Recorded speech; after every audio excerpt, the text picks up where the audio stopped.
ভ্যারাইটিগুলো সব থেকে বড় প্রবলেম যে মানে আমি আমার ব্যবসার বিপরীত দিকে গিয়েই বলছি, আমাদের বাইরের ভ্যারাইটি ম্যাক্সিমাম লোক বর্ষাকালে বাঁচানোটা খুব চ্যালেঞ্জিং। হ্যাঁ, সেখানেও আপনার একটা সলিউশনই কাজ করে, যেটা হচ্ছে সয়েললেস মিডিয়া। যদি কেউ গাছটা একটু কষ্ট করে সিন্ডারে করে আগে থেকে, তাহলে তার অতটা ক্ষতি হয় না। নাহলে আবার বর্ষাকালের পর অক্টোবর মাসে গিয়ে ঠিক আছে আবার নতুন গোলাপ করাটা এখন এত সোজা হয়ে গেছে অ্যাকচুয়ালি সিন্ডার মিডিয়া আসার জন্য। তাহলে গোলাপ এখানে লোয়ার বেঙ্গলে গোলাপ হতো না। এবং আমি যখন সেন্টার প্রথম চালু করি, আমার সোসাইটি ছিল একটা, 350 মেম্বার ছিল তার। এবং আমরা কিভাবে মেম্বার জমা করতাম জানেন?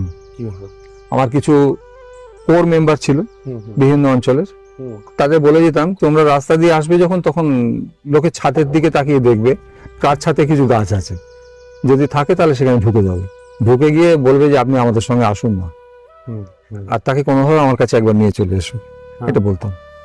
আমি নিজেও যেতাম এবং তাদের নিয়ে চলে আসলে তাদের আমি বলতাম আপনি গাছ করছেন ভালো কথা, আপনার অভিজ্ঞতা আছে একটা কিছু, সেভাবে গাছ করছেন, আপনি একটা রিকোয়েস্ট করবো সিন্ডারে কিছু গাছ করুন। আর সিন্ডার আমি যখন শুরু করি তখন তো 8 টাকা বস্তায় পাওয়া যেত, এখন তো অনেক দাম, কেজিতে কিনতে হয়। তো এখন ঘটনা হচ্ছে, যাই হোক, সে বস্তা হিসেবে সিন্ডার কিনতাম এবং তাদের ডেকে আমি বলতাম যে আপনি যেভাবে করেছেন গাছটা, আপনার অভিজ্ঞতায় আপনি করুন, আপনার 20-30% গাছ আমি যেভাবে বলছি সেভাবে করুন সিন্ডারে। না আমি পাশাপাশি করুন। মিডিয়াতে অ্যাকচুয়ালি গাছের হেলথ কিন্তু কোনোভাবে কম্প্রোমাইজ হচ্ছে না। না, হয় না তো। হ্যাঁ, মানে ইনফ্যাক্ট এটা বেটার, ঠিক আছে, মাটির থেকে বেটার বোগেনভিলিয়ার জন্য। অ্যাটলিস্ট আমি গোলাপের ব্যাপারে আমার জ্ঞান নেই, আমি বলবো না কিছু। আমি তাদের বলতাম যে আপনি 20% গাছ করুন, আমার মতে 20% গাছ করুন, এবার আপনার গাছটা যেমন করছেন করুন, পাশাপাশি করুন, করে আপনি নিজে ঠিক করুন কোনটা বেটার, যেটা ভালো হচ্ছে আপনি সেটা করুন। যদি মনে করেন মাটি 30% ফাট গ্রো করবে, তুই বয়লাইন উপস্থ করে বলছিস তো, আমি বলতাম যে আরো বেশি না, আমি এটাও বলতাম যে চন্দ্রমল্লিকা যারা করতো তাদের আমি বলে দিতাম আপনি মাটির গাছটা যবে বসাবেন, আমার সিস্টেমে গাছটা আপনি বসাবেন তার থেকে 20 দিন পরে, তারপর কম্পেয়ার করবেন। আমি এটা বলে দিতাম, কারণ আমার গাছ অনেক বেশি ফাস্ট গ্রো করবে। এবং তারপরে একটি লোকও ফেল করেনি, সব লোকই বলতো হ্যাঁ আমরা সুইচ ওভার করবো সিন্ডারে। এইভাবে তো আমি মানে মেম্বার বাড়াতাম। তা সেটা একটা সময় ছিল যখন প্রচুর সময় দিতাম মেম্বার তৈরি করতে, তখন এসব করেছি। এখন এসব তো যাই হোক সেসব অতীত হয়ে গেছে। হ্যাঁ, আপনি বলতে পারেন যে সিন্ডারেতে কেন ভালো হচ্ছে, সায়েন্সটা কি, আপনি সেটা জানতে চাইতে পারেন। সায়েন্সটা হচ্ছে এটাই, আমরা গাছকে খাবার দিই, গাছকে যে খাবার দিই এইটা চলতি কথা, আমরা বলে বলে অভ্যস্ত হয়ে গেছি গাছকে খাবার দিই। প্রশ্ন হচ্ছে গাছ মাটি থেকে কতটুকু খায়, আদৌ খায় কতটুকু। এইটা বহু বছর আগে হল্যান্ডে একটা এক্সপেরিমেন্ট করা হয়েছিল।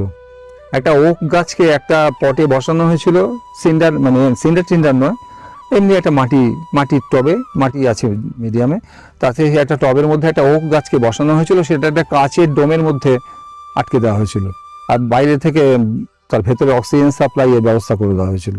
সেই ওক গাছটা ওই ডোমের মধ্যে বড় হয়েছিল বেশ খানিকটা। আর বড় গাছটা বসানোর আগে টোটাল মাটি কতটা ছিল তার একটা ভলিউম ওজন করে নেওয়া হয়েছিল। আর তারপরে কয়েক বছর পরে গাছটা বেশ খানিকটা বড় হয়ে যাওয়ার পরে গাছটাকে এবার সন্তর্পণে তুলে নিয়ে টোটাল মাটিটাকে আবার ওজন করা হয়, এবং তাতে দেখা যায় খুব সামান্যই ডিফারেন্স। এটা সেই গল্পের মতন হলো আর কি, যে এটাই যদি মাটি হয়, এইটাই যদি মাংস হয় তাহলে বেড়াল কোথায়, এটাই যদি বেড়াল হয় তাহলে মাংসটা কোথায়। সে গল্পটা জানা আছে তো মোল্লা নাসিরউদ্দিনের, মানে মাংস খেয়ে নিলে বেড়ালের ওজন তো বাড়বে। মোল্লা নাসিরউদ্দিন 1 কিলো মাংস কিনে নিয়ে এসে বউকে বলেছে রান্না করে দাও, বউ রান্না করেছে, করে টেস্ট করে দেখতে গেছে কিরকম খেতে হয়েছে সেটা, তা খেতে গিয়ে ভালো লেগেছে, ভাবলো না আরেকটু খাই, এই আরেকটু খাই করতে করতে পুরো মাংসটাই খেয়ে নিয়েছে। নাসিরউদ্দিন খেতে বসে দেখছে তরকারি আসছে, এটা ওটা আসছে, মাংস আর আসে না। তো বউকে বললো মাংস কোথায়, বললো মাংসটা কি বলবো, মাংসটা জানা বেড়ালটা সব খেয়ে নিয়ে গেছে। নাসিরউদ্দিন কিছু না বলে খাওয়া শেষ করে বেড়ালটাকে ধরে নিয়ে এসছে, বাড়ি একটা বেড়াল ছিল, সেটাকে ধরে নিয়ে এসে ওজন করেছে, করে দেখা গেল 1 কেজি। আর তখন এবার বউকে জিজ্ঞেস করছে যে এটাই যদি বেড়াল হয় তাহলে মাংসটা কোথায়, আর এটাই যদি মাংস হয় তাহলে বিড়াল। বিড়ালটা তাই এখন ঘটনা হচ্ছে কি, ওক গাছের ব্যাপারটা তাই হলো। ওক গাছ তুলে নেওয়া হলো, অত বড় একটা গাছ যেটা ডোমের মধ্যে ছিল, জলটা গেছে বাইরের থেকে পাইপের মাধ্যমে, ডোমটা খোলা হয়নি, বাইরের কোনো আর কোনো যোগাযোগ নেই, হাওয়াটা গেছে বাইরে থেকে। তাহলে গাছটা যে হলো, গাছটা তৈরি হলো কি দিয়ে? অর্থাৎ এর উত্তরটা হচ্ছে এটাই, মাটির থেকে গাছ সামান্য জিনিসই নিয়ে থাকে, খুব বেশি কিছু নেয় না। তাহলে মাটিটা দরকার হচ্ছে কেন? মাটিটা দরকার হচ্ছে বেসিক্যালি অ্যাঙ্করেজ, দাঁড়িয়ে থাকা, ফুটিংটা দাঁড়িয়ে থাকার জন্য, অ্যাঙ্করেজটা দেওয়ার জন্য, আর ময়েশ্চারটা দেওয়ার জন্য। ময়েশ্চারটা লাগছে কেন শেকড় যাতে না শুকিয়ে। আপনি যদি এয়ারোকালচার বলে একটা ব্যাপার আছে, আপনি একটা গাছকে যদি শূন্যে ঝুলিয়ে রাখেন এবং তার শেকড়ে যদি কন্টিনিউয়াস করেন, স্প্রে করেন, তাহলেও সে গাছটা টিকে থাকবে ওই স্প্রের মধ্যে যদি নিউট্রিশন থাকে। গাছটাকে আপনি অর্কিড করেন যখন, আপনি জানেন ভ্যান্ডাকে থাইল্যান্ডে এভাবে ঝুলিয়েও করা হয় অনেক জায়গায়। সব জায়গায় ঝুলি। না না, ঝুলিয়ে করা না, উইদাউট এনি মিডিয়াম সিম্পল স্প্রের উপর রাখা হয়। হ্যাঁ, মিডিয়াম স্প্রের উপর রাখা হয়। আপনি এই গাছটাকেও তা করতে পারবেন, এটাকেও করা যায় সম্ভব, যদি ওইভাবে স্প্রের উপর প্রপার ময়েশ্চার যদি তার শেকড়ে সবসময় দিতে পারেন, প্রপার ময়েশ্চারটা তার চাই। তাহলে মাটিকে আমরা যতটা গুরুত্ব দিচ্ছি অত গুরুত্বপূর্ণ কিছু নয় ওটা, ওটা বেসিক্যালি অ্যাঙ্করেজ এবং তার সঙ্গে ময়েশ্চার। হ্যাঁ, ময়েশ্চারের সঙ্গে কিছু নিউট্রিশন নিচ্ছে। আমরা বলছি গাছ খাচ্ছে, গাছ যা করছে সেটা হচ্ছে কিছু ion exchange, anion and cation exchange করছে। সেই এক্সচেঞ্জের ফলে গাছের রুট বেয়ে উঠছে। এবার সেই আয়ন এক্সচেঞ্জে যাতে খুব ভালোভাবে করতে পারে তার জন্য কিছু জিনিসপত্র আমরা দিচ্ছি। এটা মাটি ছাড়া অন্য যে কোনো মিডিয়াম এটি হতে পারে। এবার সয়েল লেস, যেহেতু সয়েল দিচ্ছি না conventionally, soil less, pure soil less যদি বলেন, সেখানে মিডিয়ামগুলো ইনার্ট হয়ে যাবে। ইনার্ট মিডিয়াম মানে যেটা অজৈব, বাংলায় বলবো অজৈব মিডিয়াম হবে। ঘেঁস একটা অজৈব মিডিয়াম, সেখানে কিছু নেই। আর অনেক রকমের হতে পারে, আপনি যদি ইটের টুকরো দেন, আপনি যদি মানে এই ধরনের অনেক কিছুই।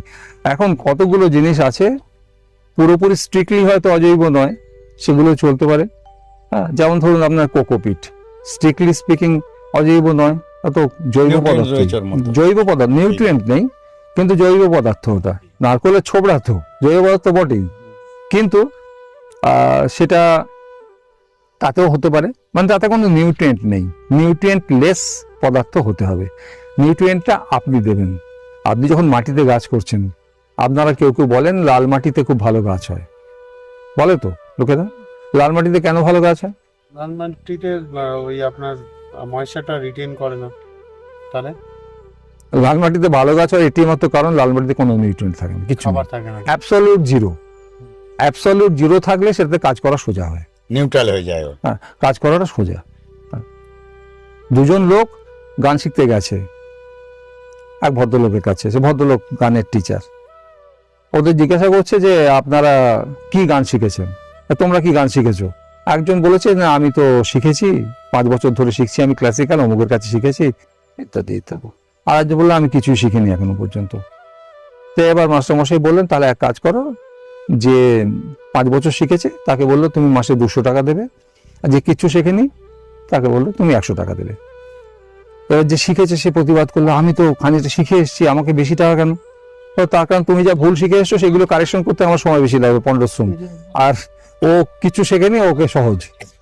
তা আপনি যখন মাটিতে গাছ করছেন, মাটি কিন্তু আপনাকে অনেক কিছু নিয়েই আসছে, এবার আপনাকে সেই অনুযায়ী অ্যাডজাস্ট করতে হবে। আপনি অ্যাডজাস্ট করেন না, বেশিরভাগ ক্ষেত্রে যারা মাটিতে গাছ করে তাদের গাছ হয়, গাছ করে না। আর সয়েললেস যখন আছেন আপনি গাছটা করছেন, আপনাকে দিতে হচ্ছে, আপনি কি জানেন, জেনে আপনাকে দিতে হচ্ছে কি দিচ্ছেন। আপনি যদি ভুল দেন তাহলে আপনার গাছটা ঠিক মতো হবে না। আচ্ছা, তার মধ্যে ব্যাপার আছে, সেটা আমি পরে বলছি। এখন ঘটনা হচ্ছে এই যে আমিও যখন প্রথম দিকে সয়েললেস নিয়ে শুরু করি, আমাকে তো সামনে শেখানো কেউ ছিল না, আমার ভুল হতো, এবং ভুল হতো যখন আমার মেজর সল্টো ডগলাসের বই পড়েই আমার শেখা, তার সঙ্গে আমার চিঠিপত্র কিছু যোগাযোগ ছিল অল্প স্বল্প, কিন্তু ঘটনা হচ্ছে ডগলাসকে তো আমি সামনে পেতাম না, আমাকে তো ঠিক করতে হতো কি করব। আচ্ছা, ওরা যেসব কাজকর্মগুলো করেছিল সেগুলো সবই হচ্ছে টেম্পারেট ওয়েদারে, আমার ট্রপিক্যাল ওয়েদারে কেউ কাজ করেনি। আচ্ছা, ট্রপিক্যাল ওয়েদারে একজন ভদ্রলোক কাজ করেছিলেন, বিজয় চ্যাটার্জি, হাওড়ায়, আমি তার কাছে গিয়েছিলাম, আমার তখন আমি কলেজে পড়ি এবং তার যথেষ্ট বয়স হয়েছে সেই সময়। কিন্তু উনি যা কাজ করেছিলেন সেটা হচ্ছে ওই বেডে ট্রাউ সিস্টেমে বেড করে মাথায় শেলটা তৈরি করে, আপনারা যেমন শেড করেন সেরকম শেড করে, প্লাস তিনি করেছিলেন ভেজিটেবল গাছ, আর আমি করতে যাচ্ছি পট কালচার। কাজে পুরো ব্যাপারটা এবং ফ্লোরিকালচার বেসিক্যালি, যদিও ভেজিটেবল আমি করেছি, সবই করি, কিন্তু বেসিক্যালি ফ্লোরিকালচার করছি আমি। কাজে আমার অভিজ্ঞতার সঙ্গে ওদের এগুলো কিছু মিলছে না, আমাকে তো আমার নিজের রাস্তা খুঁড়ে বার করে নিতে হচ্ছে। ভুল করছি, একটা পর একটা ভুল করছি, গাছ মারা যাচ্ছে আমি কিছু করতে পারছি না, গাছ খারাপ হয়ে যাচ্ছে কিছু করতে পারছি না। এই করতে করতে আচমকা যেদিন ঠিক ট্রিটমেন্টটা করতে পারলাম, গাছটা ঠিক হলো, তখন আমি দেখলাম আরে এ তো ঠিক হয়ে গেছে, তাহলে এইটাই রাস্তা। তো এইটাকে বলে কি এম্পেরিক্যাল টেস্টিং। আমি মানে ট্রায়াল অ্যান্ড এরর মেথডের মধ্য দিয়ে আমাকে এগোতে হয়েছে। পরে যারা কাজ করতে এলেন তারা তো অনেক সুবিধা পেয়ে গেলেন। প্রথম কথা হচ্ছে কি যে আমি সরাসরি যাদের শিখিয়েছি তারা সুযোগ পেল, আমি যাদের শিখিয়েছি তারা শিখিয়েছে অনেককে, তারা সুযোগ পেল, বেঞ্চমার্ক তো আপনি তৈরি করে দিচ্ছেন। সেই সুযোগগুলো পেল, ফলে তাদের ডেভেলপমেন্টের সুযোগটা হয়ে গেল। মানে শুরুটা তো পেয়ে গেল হাতে, এবার সেখানে ডেভেলপমেন্ট করা যায়, করেছে অনেকেই, অনেক কিছু করেছে, এদিক ওদিক করা যায়। এবার আপনি যেটা করলেন এটাও সয়েললেস, কিন্তু এটা খুব বেশি লাস্টিং করবে না। কেন করবে না? কারণ আপনি যে ভেজিটেটিভ ম্যাটারগুলো ব্যবহার করেছেন সেগুলো ডিকম্পোজ করবে কিন্তু, এবং আমি তো হাত দিয়ে বুঝতে পারছি ডিকম্পোজিং শুরু হয়ে গেছে। ডিকম্পোজ যখন শুরু হয়ে যাবে তখন যেটা ঘটবে সেটা হচ্ছে ও কিন্তু আস্তে আস্তে সয়েল ক্যারেক্টারের দিকে চলে যাচ্ছে। সয়েল ক্যারেক্টারের দিকে যদি চলে যায় তখন ন্যাচারালি আপনি যে পারপাসে, গাছ হবে না তা তো বলছি না, গাছ সয়েলে হয়, হয়তো হবে, কিন্তু সেটা সয়েললেস কালচার, সেই পারপাসটা থাকছে না। তার ব্যাপারটা হচ্ছে এটাই। মিডিয়ামটা যদি ইনার্ট হয়, অর্থাৎ যার কোনো রিয়াকশন নেই এবং যেটা ব্রেকেবিলিটি কম, ন্যাচারালি সেটা বেশি দিন লাস্ট করবে। একেবারে আপনি বলছেন ওই মানে ঝামা বা যে কোনো যেটা ব্রেকেবল নয় চট করে। আবার এর মধ্যে একটা ব্যাপার আছে, আপনার ওয়েদার নির্ভর করে কিছুটা ব্রেকেবল কি হবে না হবে। এই যে আপনি যখন অর্কিড করছেন, আপনি জানেন যে আপনার এই যে গাছের ছাল যে সমস্ত ব্যবহার ট্যাবহারগুলো করা হয় অর্কিড কালচারে, বার্কগুলো, এই বার্কগুলো আমাদের এখানে অতি দ্রুত ব্রেক করে। হয় এটাই যদি ইংল্যান্ডে হয়, ওটা ওরা সয়েললেস কালচার ধরবে, কারণ ওখানে ব্রেক করে না অত সহজে।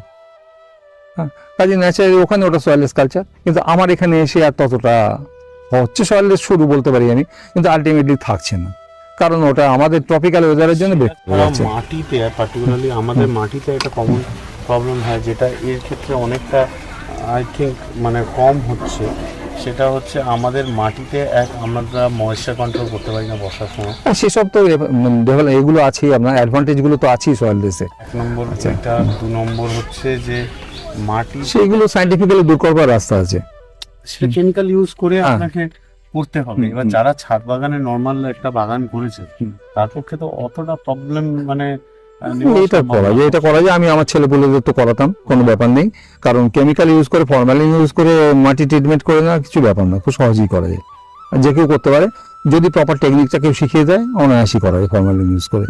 আমি করাতামও। ব্যাপারটা হচ্ছে যে সেই গাইডেন্স গুলো প্রোভাইড করার জন্য হ্যাঁ, সেটা কেউ ছিল না, এটা আমার কেউ ছিল না, আমাকে ঠেকে শিখতে হয়েছে। হ্যাঁ, কিন্তু আমি তো যাদের করে দিয়েছিলাম তারা তো যদি লোক মানে গুগল করতে যায় এটা নিয়ে, জেনারেলি 10টা লোক যা করে, হ্যাঁ, তো তাতে যা গাইডেন্স পাবে সেটা আমাদের অ্যাডাপ্ট করার মতো নয়। তাহলে শুনুন, এখন তো এই গুগল করার ব্যাপারটা, এগুলো তো সাম্প্রতিক ব্যাপার। আমার সময় তো কম্পিউটার ছিল না, আমার ন্যাশনাল লাইব্রেরি ব্রিটিশ কাউন্সিলের মেম্বারশিপ ছিল, ব্রিটিশ কাউন্সিলের মেম্বারশিপে প্রাইমারিলি কিছু বইপত্র পেতাম, ন্যাশনাল লাইব্রেরিতে কিছুই পেতাম না, আর ওই বইপত্র থেকে যেটুকু শেখার, আর কিছু বই ইংল্যান্ড থেকে আনাতাম, সেগুলো জাহাজটাকে আসতে খরচাটা কম হয় বলে জাহাজটাকে অর্ডার করতাম। আমার এক বন্ধু ছিল এতে রিচি রোডে, ও এবং আমি দুজনে মিলে আমাদের অর্ডার, বহু ঝামেলা ছিল, কারণ প্রোফর্মা ইনভয়েস আনাতে হতো, আনিয়ে ওই বিদেশি মুদ্রা ব্যাংক অফ বরোদার ব্রাঞ্চে গিয়ে কালেকশন করতে হতো, তারপর সেই টাকা পাঠিয়ে তারপর বই আসতো। এত কাণ্ডের পরে 7-8 মাস পরে বই আসবে, এবং সে বই অনেক সময় এসে পৌঁছতো না, এবং তাদের আবার জানালে চিঠি লিখে এমনও করেছে তারা আবার সেকেন্ড লট পাঠিয়ে দিয়েছে, এবং এরকম আমাদের ভাগ্যে হয়েছে 2 লট বই একসঙ্গে এসে গেছে। ওরা এসব ব্যাপারে খুব ভদ্র। আমাদের এখানে যারা পণ্ডিত ছিলেন, মাইন্ডেড, আমি তো কমার্সের স্টুডেন্ট, আমি তো বলেছি আপনাদের, তা আমার ভাই যেহেতু সায়েন্সের স্টুডেন্ট এবং প্রেসিডেন্সিতে পড়তো, আমাকে ওর কাছে বইপত্র নিয়ে বসতে হতো কেমিস্ট্রি বোঝবার জন্য, কারণ আমি ফার্টিলাইজার কেমিস্ট্রি মিনিমাম না বুঝলে তো সয়েললেস কালচার করা যাবে না। যাবে করা ওই মানে হাতুড়ে চিকিৎসা করা যাবে, ঠিক মতন হবে না। তা এখন সেটা পড়তাম আমি, তা বই আমাকে কিনতেই হতো, কিছু করার নেই। বই আসতো, ওরা কিন্তু একটা ব্যাপারে খুব ভদ্র, যে ওরা কিন্তু চিঠির উত্তর দেবে, ওরা বই কিনতে চাইলে বইটা পাঠাবে, এগুলো সব করবে। আমাদের এখানে বরঞ্চ ইউনিভার্সিটিতে স্পেশালিস্টদের কাছে প্রশ্ন করলে উত্তরই দেয় না, পাত্তাই দেয় না। এখন কি হয় জানি না আমি, এখন তো আর আমি দরকার করে না। এখন কোনো স্পেশালিস্ট মাঝে মাঝে আমাকে প্রশ্ন করেন, সেটা আলাদা কথা। কিন্তু একটা সময় আমি যখন কলেজ লাইফে চেষ্টা করেছি, দেখতাম যে পেতাম না, মানে উত্তর পেতাম না। না, এই গাইডেন্সটাও এখন দরকার প্র্যাকটিক্যালি, মানে somewhere everyone can look up. হ্যাঁ হ্যাঁ, কিন্তু ঘটনা শুনে একটা সময় ঘরের খেয়ে বনমাস তাড়িয়েছি প্রচুর লোককে, এবং তারপরে দেখলাম 2 বছর পরে তারা নিজেরাই মাস্টার হয়ে যান ভালো করে শেখার আগেই। আর মাস্টার হয়ে যান, তাতে আমার আপত্তি নেই। তারা আমাকে শিখিয়েছেন এরকম ধরনের কথাবার্তা বলতেন অনেকেই। এখন এতে আমি কিছুই মনে করিনি, তারা বলেছেন বলে আনন্দ পেয়ে থাকলেন, বলুন। এই তো বললাম আপনাকে একটা ঘটনার কথা। তা এখন ঠিক আছে, ভিন্ন রুচি লোকা।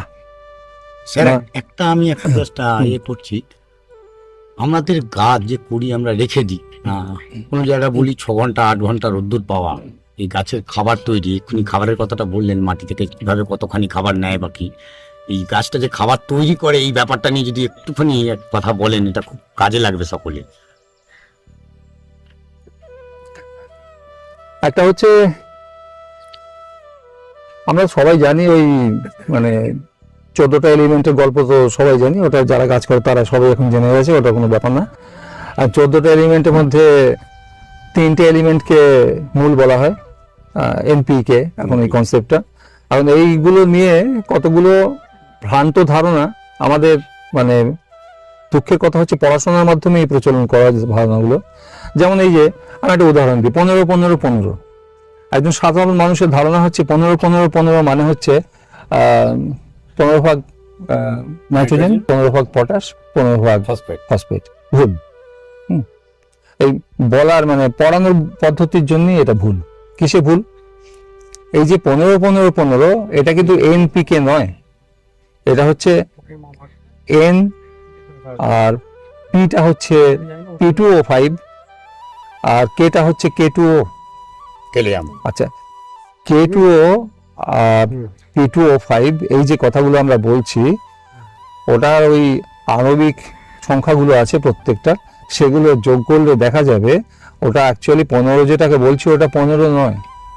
ওটা হচ্ছে নাইট্রোজেনের ক্ষেত্রে এনটা 15 মানে 15, কিন্তু পটাশিয়াম এবং ফসফেটের ক্ষেত্রে 15 মানে 15 নয় অ্যাকচুয়ালি। ওটা গিয়ে দাঁড়াবে, একটা গিয়ে দাঁড়াবে একটা 5-এর মতন, একটা গিয়ে দাঁড়াবে 10-এর মতন, এরকম ধরনের ব্যাপারটা। প্রথমে কনসেপশনে গোড়ায় গলদ হয়ে গেল।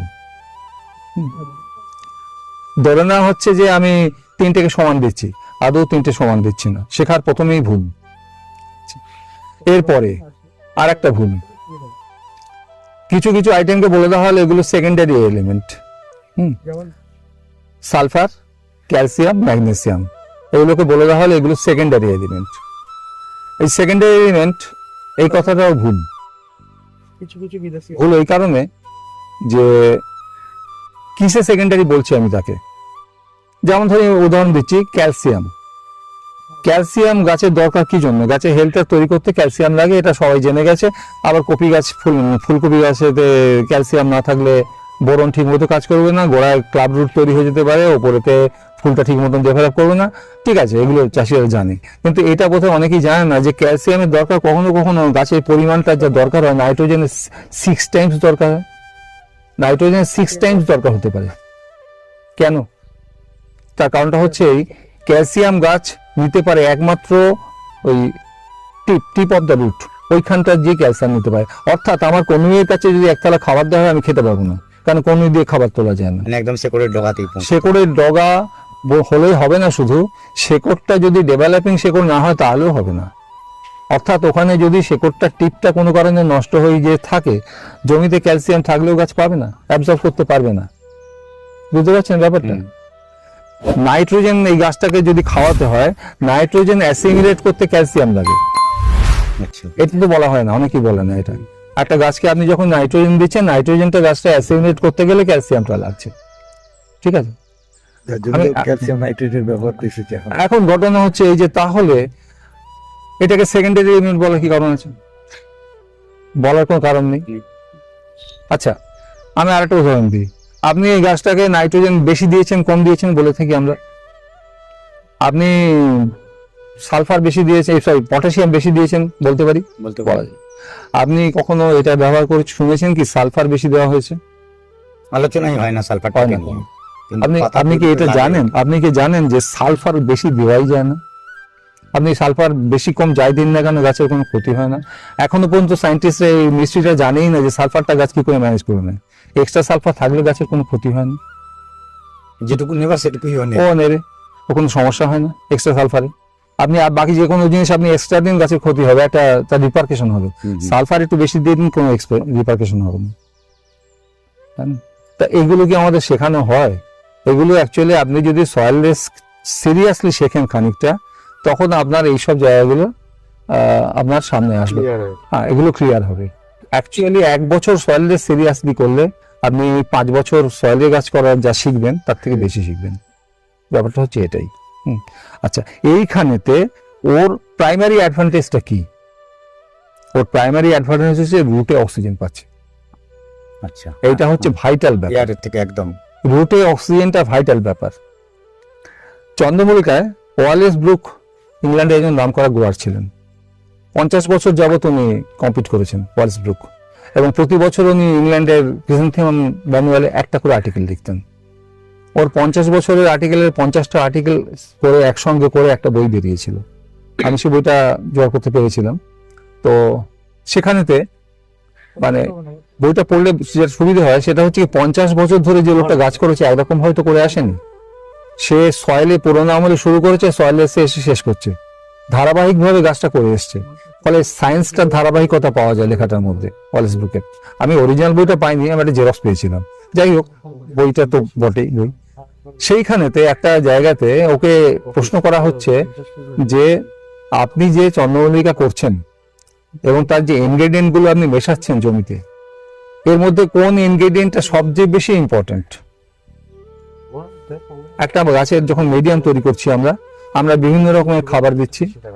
আমরা সয়েল আনছি, বলছি গার্ডেন সয়েল, আমরা দিচ্ছি বালি বা ওই জাতীয় কিছু। ইংল্যান্ডে ওরা দেয় ওই আপনার গ্রিট, কাঁকড় ব্যবহার করে, বালি ইউজ করে না, কাঁকড় ব্যবহার করে গ্রিট। আচ্ছা, এরপর ওরা পিট ইউজ করে, নানা রকম ফার্টিলাইজার বা ম্যানিওর ইউজ করলো। তা ওয়ালেস ব্রুককে জিজ্ঞাসা করা হচ্ছে আপনি যেটা ব্যবহার করছেন তার মধ্যে সবচেয়ে ইম্পর্টেন্ট কোনটা, একটা আইটেম বলুন।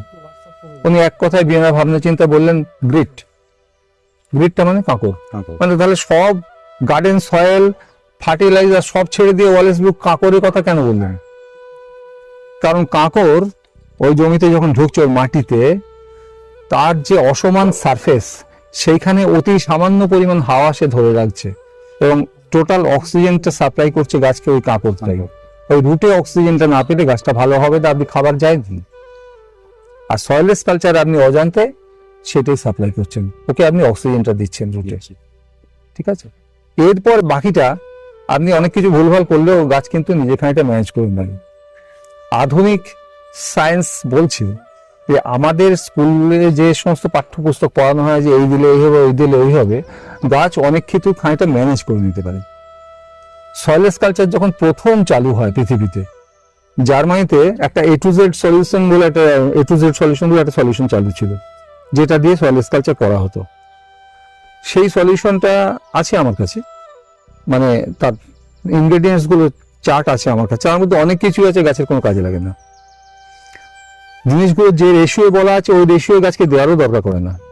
কিন্তু এটা ঘটনা যে proof of pudding in its sitting. আপনি একটা রান্না ভালো হয়েছে কিনা সেটা কি দিয়েছেন তা দিয়ে না, খেতে কেমন হয়েছে তাতে নির্ভর করে। তাই এখন গাছ কিন্তু এতে ভালো হতো। তাতে কি প্রমাণিত হচ্ছে?